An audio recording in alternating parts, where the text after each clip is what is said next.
오늘은 출애굽기 14장 13절과 14절 말씀 본문으로 두려워하지 말고 가만히 서서, 두려워하지 말고 가만히 서서라는 제목의 말씀 전하겠습니다. 지난 시간의 내용들을 좀 요약을 하도록 하겠습니다. 하나님께서 10가지의 재앙으로 이집트를 철저하게 심판을 하셨죠. 마지막은 장자의 죽음이고 또 이스라엘이 유월절을 지키는 것으로 끝났습니다. 이집트의 모든 집은, 심지어는 이스라엘에 속한 가정일지라도 흠없는 어린 양의 피로 덮여 있지 않으면 하나님의 심판을 받게 되었습니다. 피로 덮인 자들은 구원을 받았고 그렇지 않은 자들은 심판을 받아 죽음에 이르게 되었습니다. 하나님께서는 10번째 재앙 한 복판 가운데 이스라엘에게 반복해서 말씀하셨습니다. 이 일을 기억하라, 대대로 기억하라 말씀하셨습니다. 유월절과 무교절 그리고 초태생 봉헌을 드림으로 이 일을 반드시 기억하라 반복해서 말씀하셨습니다. 왜 이토록 기억을 강조하는 것이겠습니까? 이 기억을 잊어버리게 되면, 하나님께서 행하신 일을 잊어버리면 하나님도 잊어버리고 이스라엘이 누구인가 자신들의 정체성도 잊어버리기 때문입니다. 한편 파라오는 자신의 장자를 포함해서 이집트 모든 가정에 장자들이 죽음을 당한 이후에야 이제 비로소 모세와 이스라엘 백성들에게 이집트를 떠나라 해방을 선포하게 됩니다. 하나님께서는 이제 불기둥과 구름 기둥으로 이스라엘 백성들을 이끌어 가시는데 어디로 이끌어 가실까요? 출애굽기 13장 17절 세번역 성경으로 읽어드리겠습니다.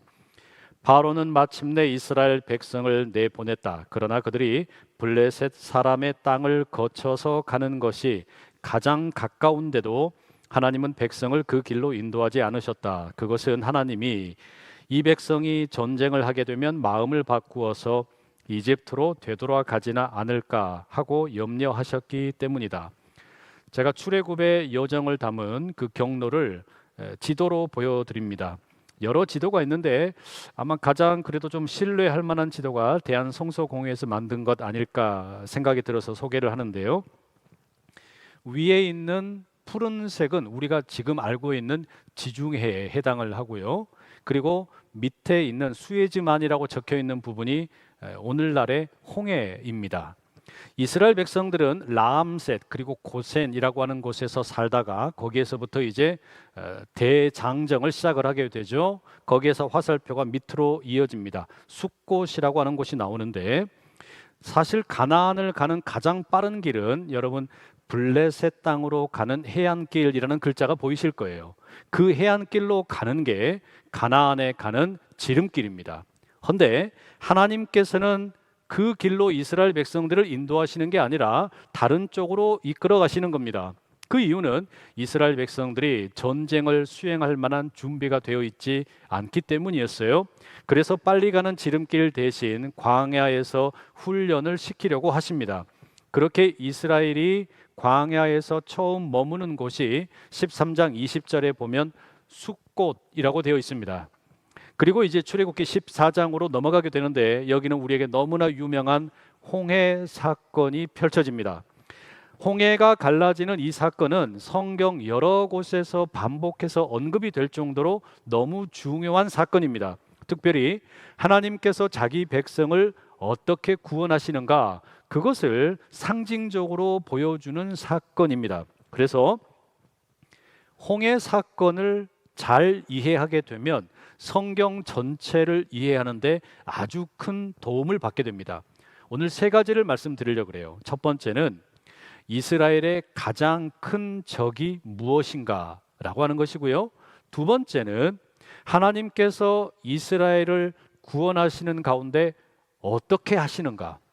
세 번째는 홍해에서 일어난 이 구원의 사건이 오늘 모든 사람들을 구원하는 하나님의 구원 계획과 어떻게 연결이 되어 있는가. 이렇게 세 가지로 나누어서 말씀을 드리겠습니다. 첫 번째는 이스라엘의 가장 큰 적이 무엇인가 라는 질문입니다. 다르게 말한다면 성도 여러분의 인생의 가장 큰 적이 누구냐라고도 말씀드릴 수 있겠습니다. 여러분은 뭐가 가장 큰 적이라고 생각하십니까? 14장 1절과 2절을 제가 세번역 성경으로 읽어드리겠습니다. 주님께서 모세에게 말씀하셨다. 너는 이스라엘 자손에게 말하여 오던 길로 되돌아가서 믹돌과 바다 사이에 비하히롯 앞 곧 바알스본 맞은편 바닷가에 장막을 치라고 하여라. 이제 막 이 광야의 여정을 시작을 했는데 하나님께서 느닷없이 오던 길로 되돌아가라 이렇게 말씀을 하세요. 그리고 비하히롯 근처에 진을 치라 말씀을 하셨습니다. 이 비하히롯 혹은 바알스본, 여기가 정확히 어디인지는 알려지지 않았습니다. 다만 중요한 것은 하나님께서 이스라엘에게 왔던 길로 다시 돌아가라라고 말씀하시는 대목입니다. 지도를 다시 보여드릴게요. 숫곳이라고 하는 곳에서 머물다가 우리가 이 경로의 선을 보면 위로 올라가는 모습이 있죠. 지금 그 과정 가운데 있는 겁니다. 여기서 빨리 광야로 내려가려면 그냥 쭉 내려가면 되잖아요. 그런데 왔던 길로 돌아가라. 그러니까 위로 올라가는 듯한 선이 그려져 있어요. 바로 그와 같은 지시를 하나님께서 모세에게 하신 겁니다. 아니, 왜 이런 지시를 하셨을까요? 본문 3절에 보면 파라오가 이스라엘이 광야에서 길을 잃은 것처럼 오해하도록 만들기 위함이었습니다. 그러면 왜 파라오를 오해하게 만드느냐? 4절에 의하면 하나님께서는 파라오를 유인하여서 이 홍해에서 그를 심판하고 그야말로 하나님이 참 하나님 되심을 증거하려고 하신 겁니다. 다시 말해 하나님께서는 이 홍해에서 이스라엘은 구원하시고 이집트와 파라오는 심판을 하셔서 하나님의 영광을 얻고자 하셨던 겁니다. 쉽게 말하면 이제 이렇게 말씀드릴 수 있어요.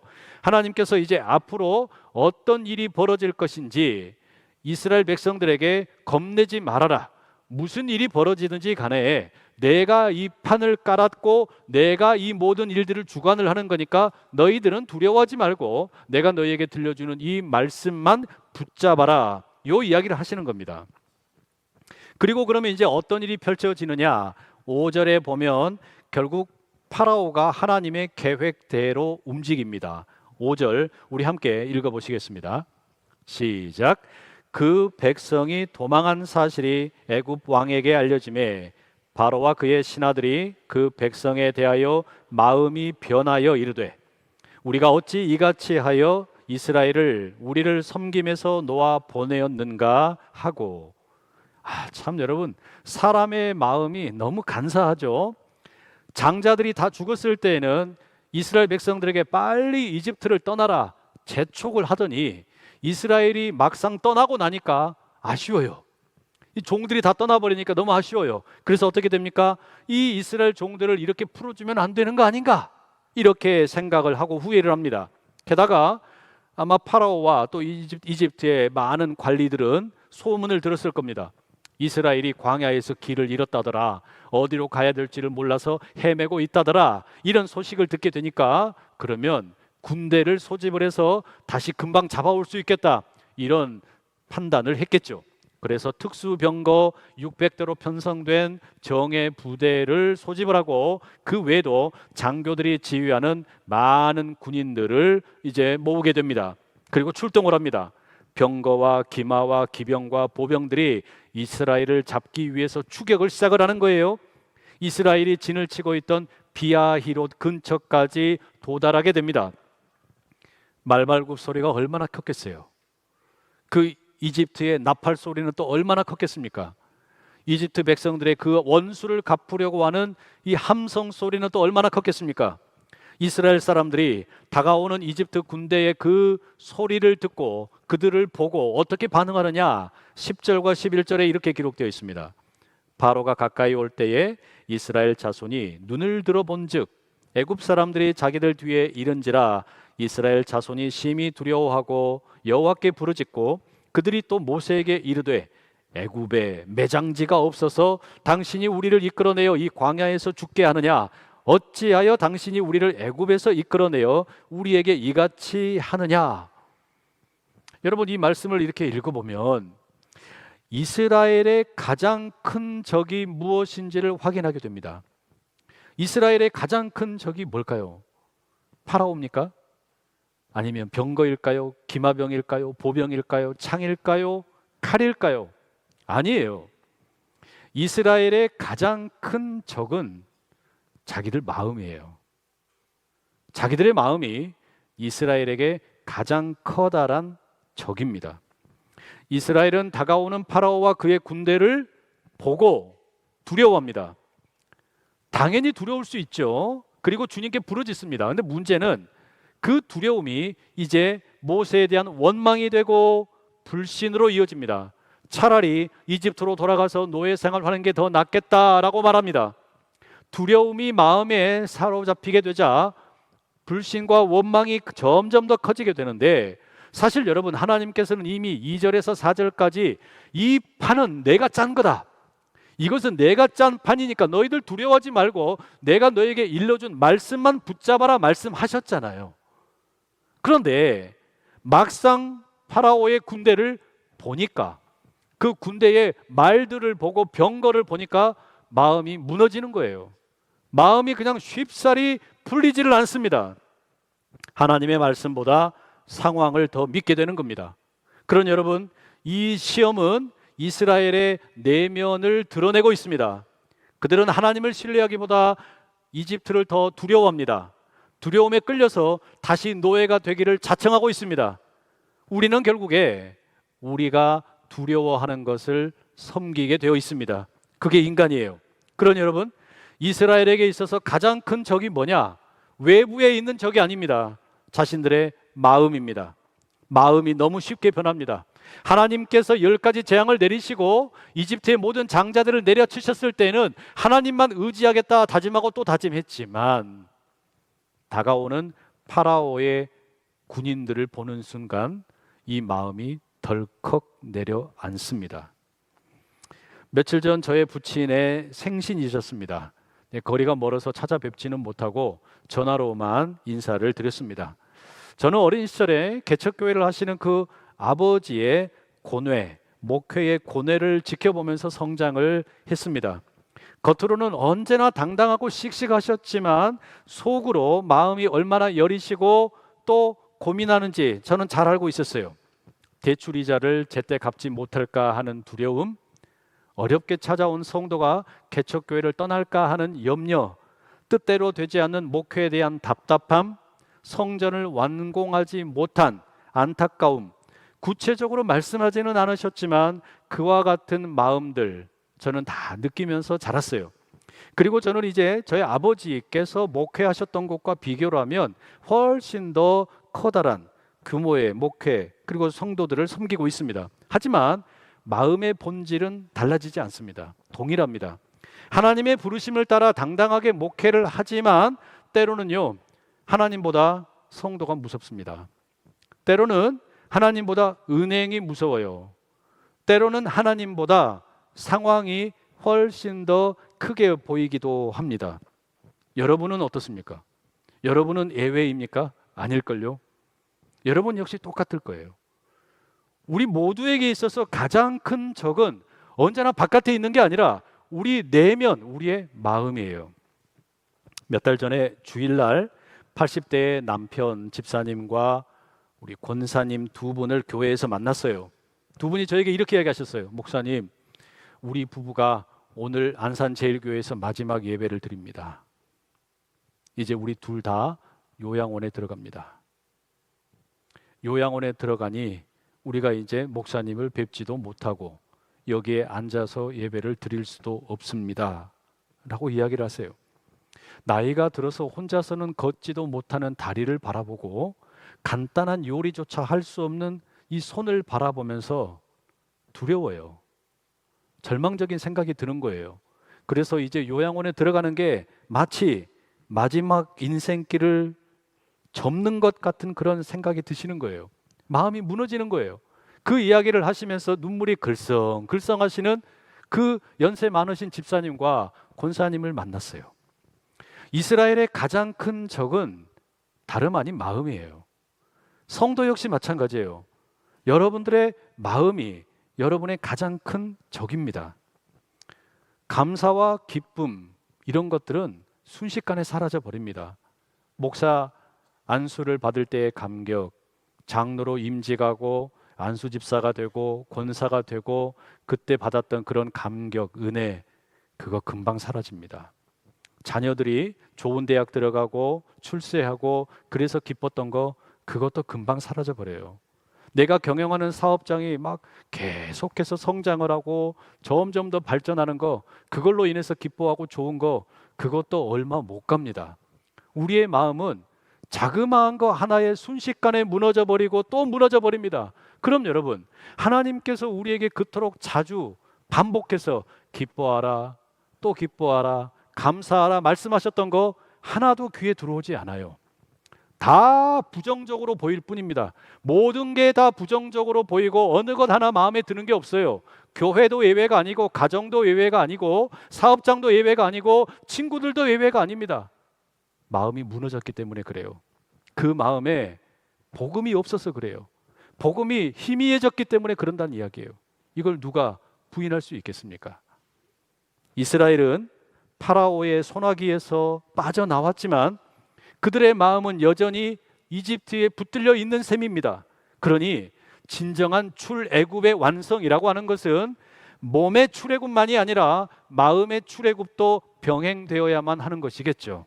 출애굽은 단순한 몸의 이동이 아니라 존재 전체의 구원을 의미하는 겁니다. 그래서 모세가 두려움에 떨고 있는 그 이스라엘 백성들을 향해 저 몰려오는 이집트의 군대를 바라보고 벌벌 떨고 있는 이스라엘 백성들에게 뭐라고 외치느냐? 오늘 본문 13절과 14절에 이렇게 말합니다. 함께 읽어보실게요. 시작. 모세가 백성에게 이르되 너희는 두려워하지 말고 가만히 서서 여호와께서 오늘 너희를 위하여 행하시는 구원을 보라. 너희가 오늘 본 애굽 사람을 영원히 다시 보지 아니하리라. 여호와께서 너희를 위하여 싸우시리니 너희는 가만히 있을지니라.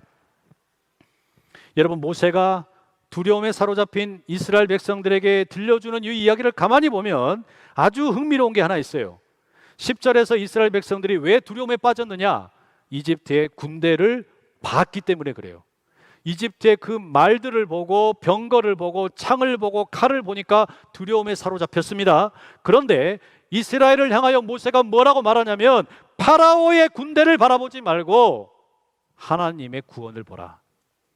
파라오의 군대를 바라보면서 두려움에 빠져 있지 말고 하나님의 역사를 바라봐라 외치고 있습니다. 이게 무슨 이야기겠습니까?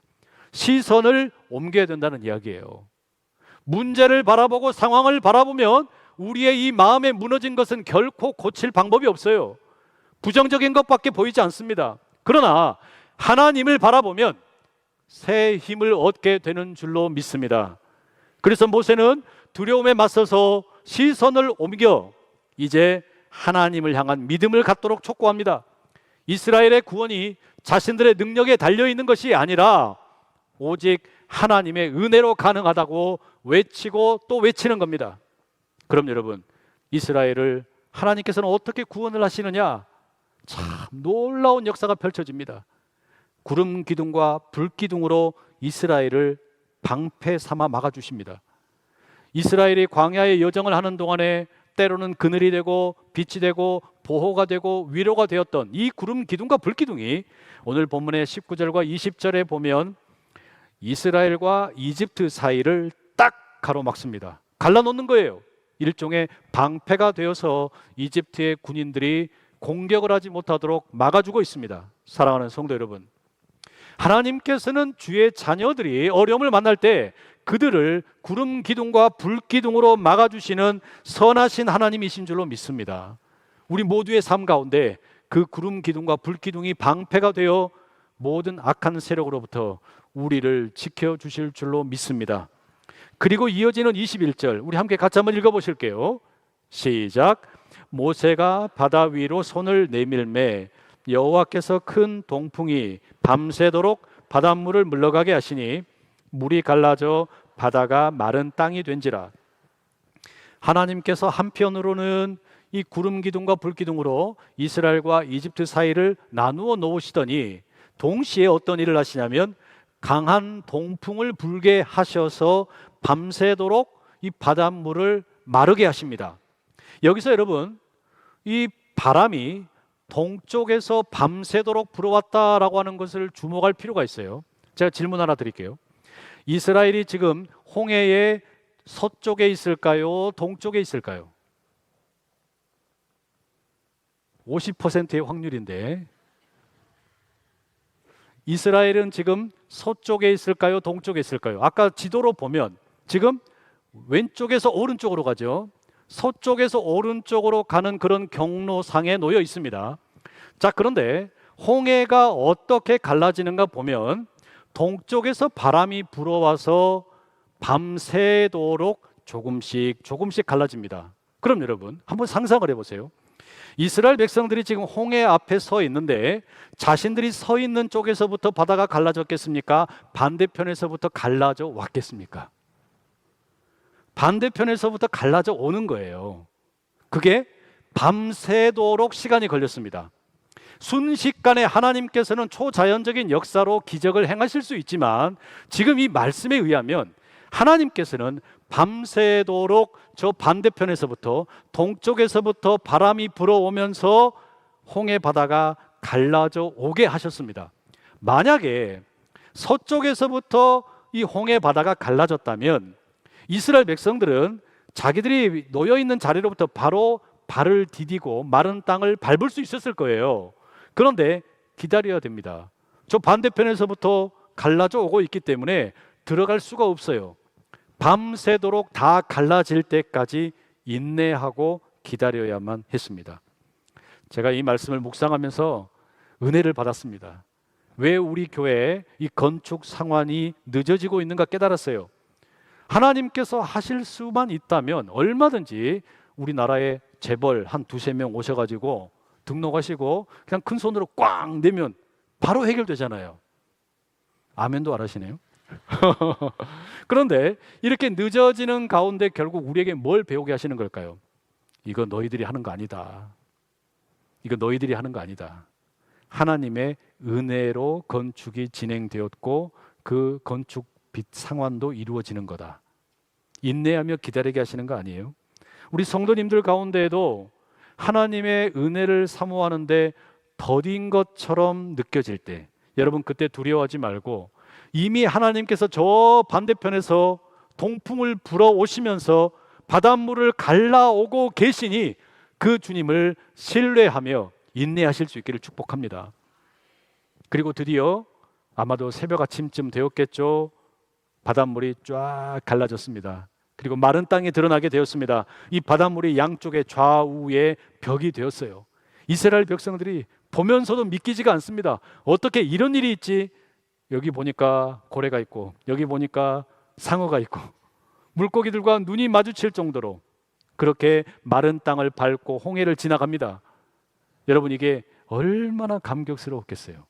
그런데 이게 단지 감격스러운 것만이 아니라 사실은요 두렵기도 한 일입니다. 왜냐하면 하나님께서 이 바닷물을 가르셨으면 덮어버릴 수도 있잖아요. 죽을 수도 있는 거예요. 이거는 믿음 없이는 들어갈 수 없습니다.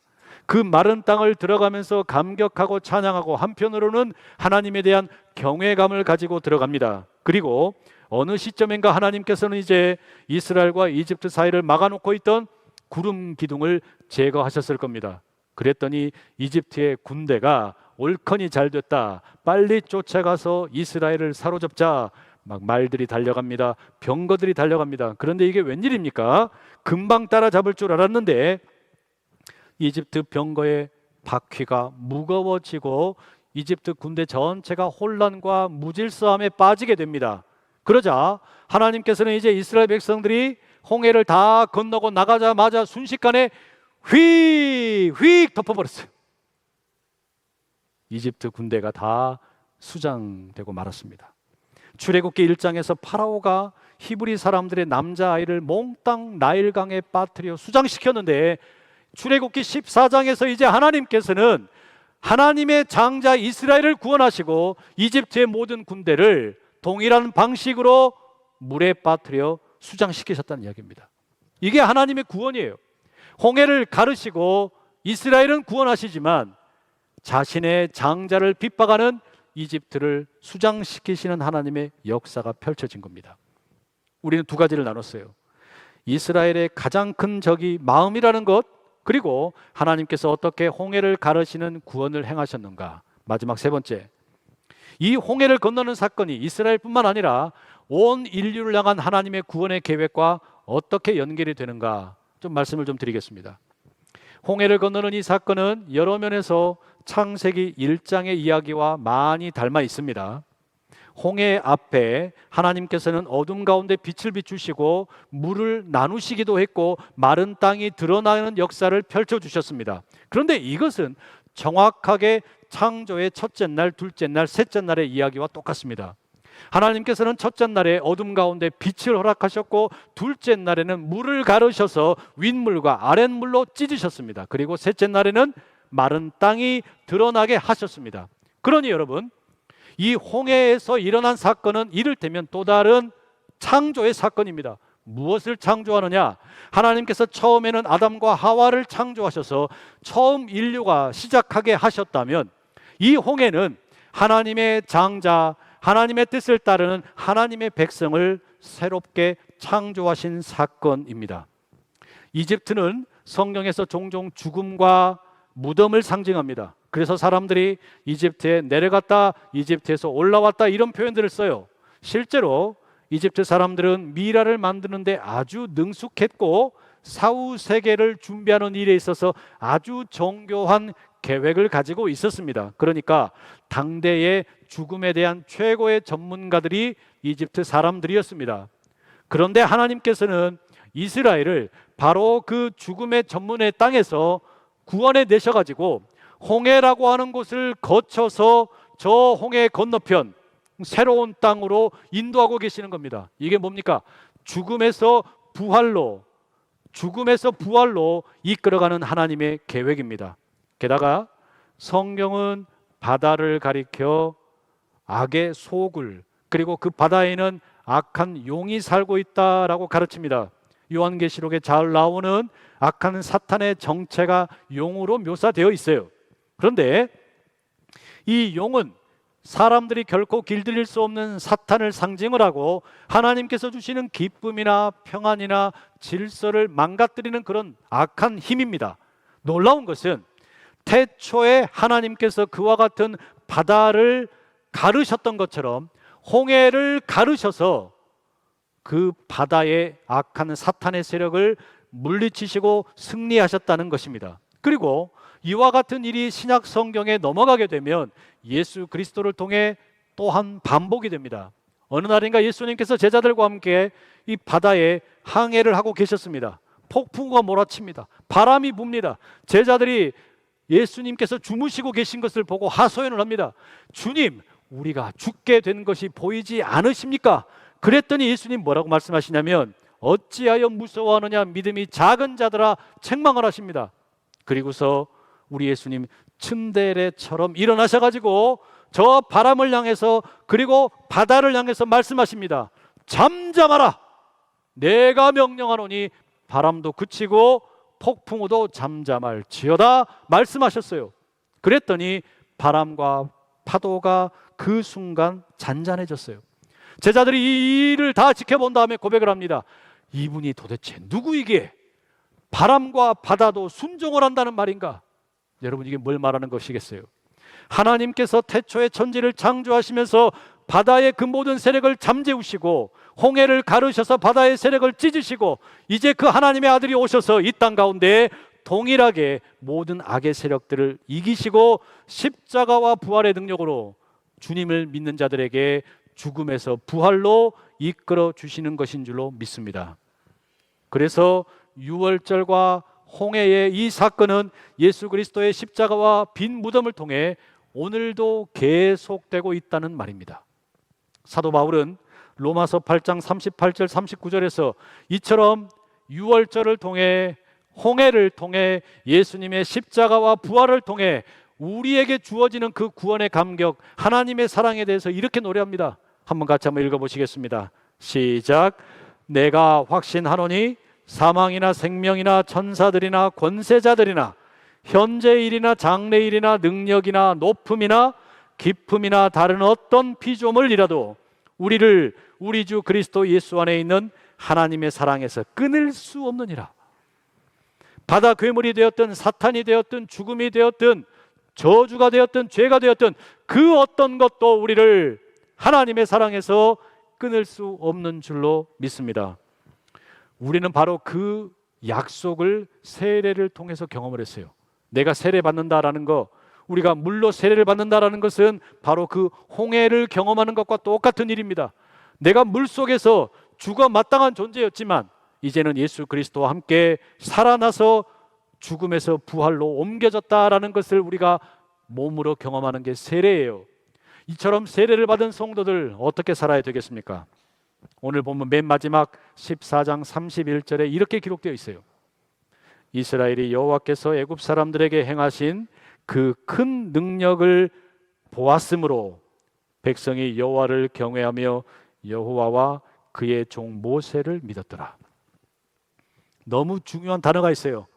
보았다. 하나님의 사람들의 시선이 달라져야만 합니다. 이집트의 군대가 보이고 상황이 보이고 세상이 보이면 마음이 무너지고 두려움이 생기고 원망과 시기와 불평만 자리 잡게 되지만 십자가에 달리신 예수님을 바라보게 되면 우리의 마음에 무너졌던 것들이 회복이 되고 주님의 새로운 능력을 공급받게 되는 줄로 믿습니다. 우리에게 가장 큰 적은 우리 마음입니다. 그러나 이 마음을 새롭게 하는 길은 십자가에 달리신 주님을 바라보는 것, 시선의 이동을 통해 가능한 줄로 믿습니다.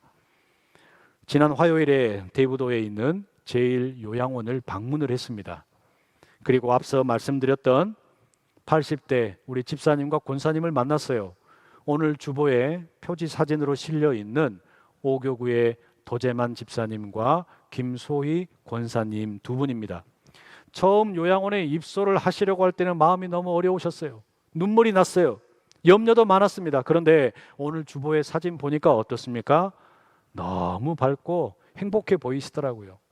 부부가 함께 쓸 수 있는 방을 한 칸 요양원에서 마련을 해 주셨는데 너무 행복하게 지내십니다. 함께 기도도 하시고 말씀도 나누시고 요양원에서 섬겨주는 많은 스태프들을 통해서 따뜻한 격려를 받습니다. 그 섬겨주는 분들을 통해 뭘 보겠습니까? 주님을 보는 거예요. 예수님을 보는 거예요. 시선이 달라지면 두려움이 사라집니다. 내 손을 보고 내 발을 보고 내 다리를 볼 때는 그저 두려움밖에 없었는데 내 옆에 나를 돕는 소중한 일꾼들, 그분들을 통해 예수님이 보이면 이 마음의 두려움이 사라지고 믿음이 주어지게 되는 줄로 믿습니다. 두려워하지 말고 가만히 서서 하나님께서 행하실 구원의 역사를 보라. 우리의 시선이 이동하여 주님을 찬양하며 믿음으로 힘차게 나아갈 수 있기를 간절히 축복합니다. 기도하겠습니다. 사랑하는 하나님, 우리의 시선을 변화시켜 주시옵소서. 세상을 보고 사람을 보면 마음이 흔들리고 답답하기만 합니다. 그러나 십자가에 달리신 예수님을 보면 참된 안식과 구원을 얻는 줄 믿습니다. 우리를 두려움과 원망과 비난의 입술에서 믿음과 감사와 기쁨의 자리로 인도하여 주시옵소서. 예수님의 이름으로 기도드립니다. 아멘.